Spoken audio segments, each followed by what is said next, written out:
It sounds like, these water treatment plants and other, types of, components in our critical infrastructure, they need these operational control technologies. They need the industrial control systems in order to function the plant.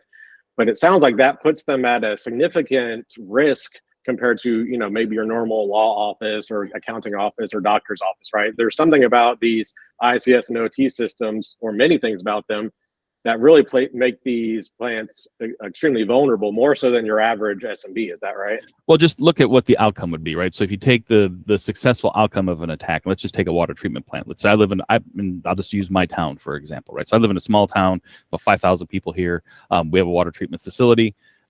If that water treatment facility is put offline for any point in time, right? Or you're able to contaminate that system for a period of time where, again, people don't have water.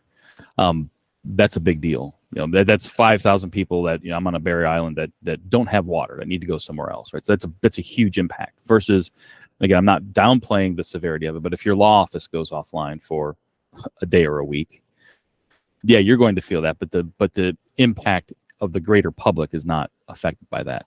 Again, you can, if you blow up a water treatment plant, God forbid, right? So the water treatment plant they have things that are dangerous, like and hydrogenous ammonia, right? They use in part of their process.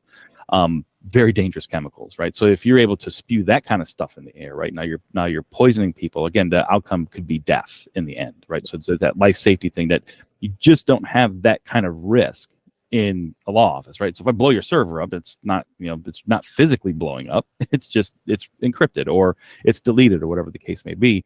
In the real world, you cause real physical damage, which could cause real physical harm to people. So that's a whole different stake when it comes to the outcome of a cyber attack that makes defending those type of operations, ICS and OT operations, extremely important, right?